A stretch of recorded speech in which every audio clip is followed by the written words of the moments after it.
रामनगर किला स्थित काले हनुमान जी के दर्शन के लिए हर साल की तरह इस बार भी भक्तों की भारी भीड़ उमड़ी। परंपरा के अनुसार भोर की आरती के बाद से शाम 4 बजे तक काले हनुमान जी के दर्शन करते हैं, लेकिन इस बार 3 बजे ही मंदिर के मुख्य द्वार बंद कर दिए जाने से श्रद्धालुओं में अफरा तफरी मच गई।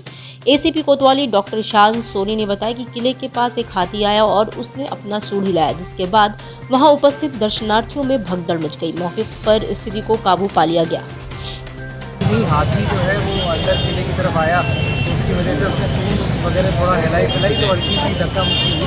उसकी वजह से जो है कोई अव्यवस्था नहीं रही। बड़ागांव थाना क्षेत्र के गांगकला भट्टा बाजार स्थित आरुषि चिल्ड्रन और मल्टी स्पेशलिस्ट हॉस्पिटल में इलाजरत 6 माह के शिशु की बुधवार सुबह मौत हो गई, जिससे इलाके में हंगामा हो गया। शिशु को एक दिन पहले अस्पताल से डिस्चार्ज किया गया था। परिजनों ने डॉक्टर पर लापरवाही का आरोप लगाते हुए बड़ागांव अनई मार्ग को जाम कर विरोध प्रदर्शन शुरू कर दिया।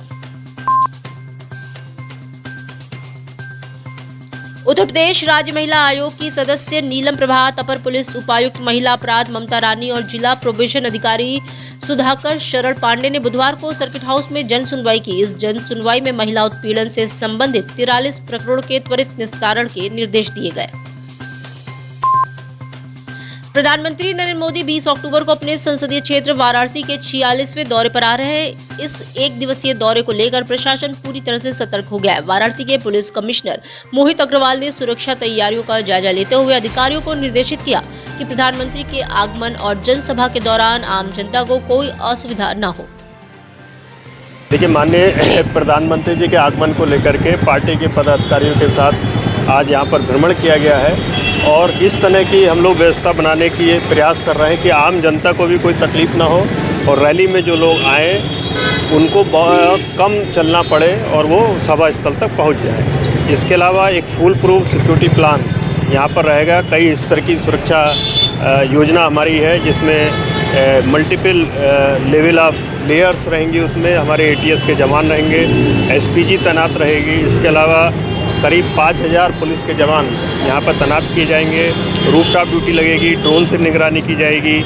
इसके अलावा सादे कपड़ों में भी यहाँ पर महिला और पुरुष दोनों ही सभा के में और सब जगह लगाए जाएंगे।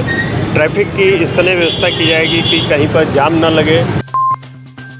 हरौआ बावतपुर मार्ग पर बनने वाले शंकरा आई हॉस्पिटल का उद्घाटन 20 अक्टूबर को प्रधानमंत्री नरेंद्र मोदी द्वारा किया जाएगा। ये शंकरा आई फाउंडेशन का देश भर में 14वां अस्पताल होगा, जो वाराणसी और आसपास के जिलों के लोगों को उन्नत नेत्र चिकित्सा सेवाएं उपलब्ध कराएगा। इस अस्पताल में हर साल 30,000 से अधिक मरीजों की निःशुल्क सर्जरी की जाएगी। कोलकाता में एक प्रशिक्षुक डॉक्टर की हत्या के विरोध में BHU के सरसुंदरलाल अस्पताल के रेजिडेंट डॉक्टरों की हड़ताल लगातार दूसरे दिन भी जारी रही। रेजिडेंट डॉक्टर्स ने अपने नियमित कार्यों को छोड़कर IMS भवन के बाहर प्रदर्शन कर अपना विरोध जताया। उनका कहना है कि जब तक उनकी मांगें पूरी नहीं होंगी और कोलकाता में हुई घटना में उनकी सहयोगी को न्याय नहीं मिलेगा, तब तक वे हड़ताल जारी रखेंगे। देखिए, जिस तरह से बिना किसी आधिकारिक और पुष्ट सूचना के ये लोग अचानक हड़ताल पे चले जा रहे हैं। अब समझिए कि 4 राज्यों को कहीं न कहीं एक सूत्र में बांधे हुए है ये हॉस्पिटल। ऐसी स्थिति में जो व्यक्ति झारखंड के जंगलों से आता है, बिहार के गांवों से आता है या उत्तर प्रदेश के तमाम दूर दराज के दूर क्षेत्रों से आता है, कहीं न कहीं वो निराश होकर लौट रहा है। तो ये सरकार के लिए, काशी हिंदू विश्वविद्यालय की व्यवस्था के लिए बहुत ही नकारात्मक संदेश है और इससे जो है संस्था की छवि पर प्रश्न चिन्ह उठ रहा है। रामनगर किले में स्थित दक्षिण मुखी काले हनुमान जी के दर्शन के लिए श्रद्धालुओं की भारी भीड़ उमड़ पड़ी। इस मंदिर का पट आम दर्शनार्थियों के लिए साल भर में एक बार शरद पूर्णिमा के दिन ही खोला जाता है। दर्शन के लिए श्रद्धालुओं का तांता लगा रहा। मंदिर के कपाट खुलते ही जय श्री राम, जय हनुमान और हर हर महादेव का उद्घोष गूंज उठा। एक दिन किला में हनुमान जी का मंदिर खुलता है, काले हनुमान जी का प्रतिमा देखने को खुलता है। जब हम लोग दूर से आते हैं दर्शन करने के लिए, लंबी लाइन लगी हुई है दर्शन करने के लिए बाबा का।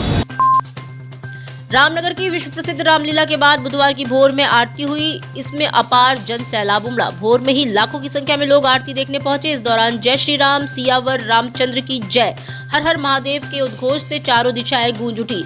आस्था का रेला गांव, गली और मोहल्लों से होता हुआ रामलीला स्थल की ओर पहुंच गया। रामलीला में राज्याभिषेक की आरती बुधवार को तड़के लगभग 5:30 बजे हुई।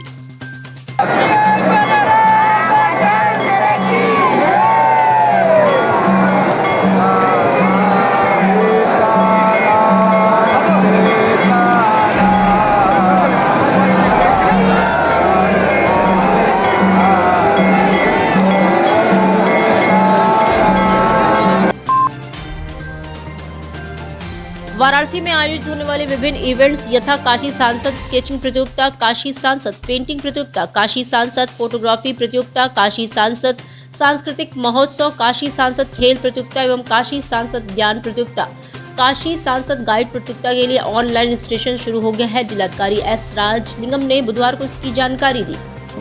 सभी की जो कुछ ना कुछ टैलेंट्स रहते हैं, इस टैलेंट को पहचानने के लिए, उस टैलेंट को और ग्रूम करने के लिए और एक मंच उपलब्ध कराने के उद्देश्य से विभिन्न कार्यक्रम काशी सांसद महोत्सव अलग अलग उसके प्रतियोगिता के रूप में आयोजन की जा रही है।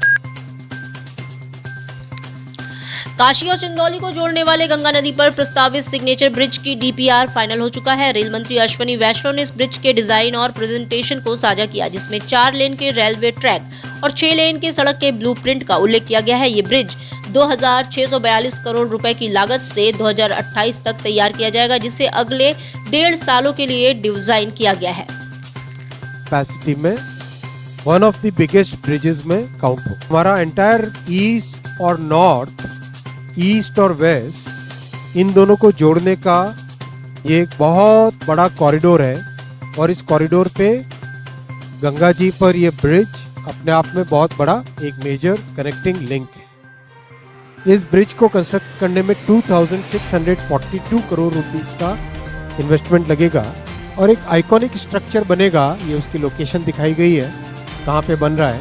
एग्जिस्टिंग ब्रिज उसके राइट हैंड साइड वाले डायरेक्शन में यहाँ पे बनेगा। ये उसका विजुअलाइजेशन है पिक्चर का। एक आइकॉनिक ब्रिज बनेगा, मल्टीपल आर्चेज इसमें रहेंगे और ये आर्चेज अपने आप में काशी के लैंडस्केप को, काशी के पूरे स्काईलाइन को डिफाइन करने वाले आर्चेज ये सब होंगे।